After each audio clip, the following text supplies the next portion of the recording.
Kozhikode പേരാമ്പ്രയിൽ scooter യാത്രക്കാരെ ഇടിച്ചിട്ട് കടന്നുകളഞ്ഞ car driver ദിവസങ്ങൾക്ക് ശേഷം പിടിയിൽ.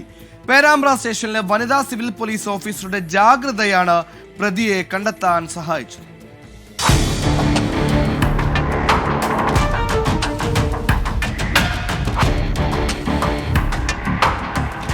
ഈ മാസം 2-നാണ് കീഴ്പയ്യൂർ സ്വദേശിയായ പ്രമീളയെയും ഭർത്താവിനെയും സ്കൂട്ടറിൽ യാത്ര ചെയ്യുന്നതിനിടെ കാർ ഇടിച്ച് തെറിപ്പിച്ചത്.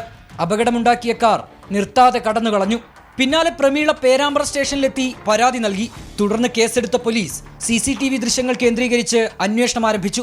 അതിനിടെയാണ് സ്റ്റേഷനിലെ വനിതാ CPO ആയ സുജില കേസിനെ കുറിച്ചറിയുന്നത്. അപകടമുണ്ടായ അതേ ദിവസം കൽപ്പത്തൂർ EMS സ്റ്റേഡിയം റോഡിലൂടെ ഒരു കാർ അമിതവേഗത്തിൽ അശ്രദ്ധമായി ഓടിച്ചുപോയത് ഷിജിലയ്ക്ക് അപ്പോഴാണ് ഓർമ്മ വന്നത്. ഇക്കാര്യം അന്വേഷണ ഉദ്യോഗസ്ഥരെ അറിയിച്ചു. തുടർന്ന് അവിടെയുള്ള CCTV പരിശോധിച്ചപ്പോൾ അപകടമുണ്ടാക്കിയ കാറിന്റെ ദൃശ്യങ്ങൾ ലഭിക്കുകയായിരുന്നു. പിന്നാലെ ചെമ്പനോട സ്വദേശി ആയുഷ് രവീന്ദ്രനെയും ഇടിച്ച കാറും പോലീസ് കസ്റ്റഡിയിലെടുത്തു. 24 കോഴിക്കോട്.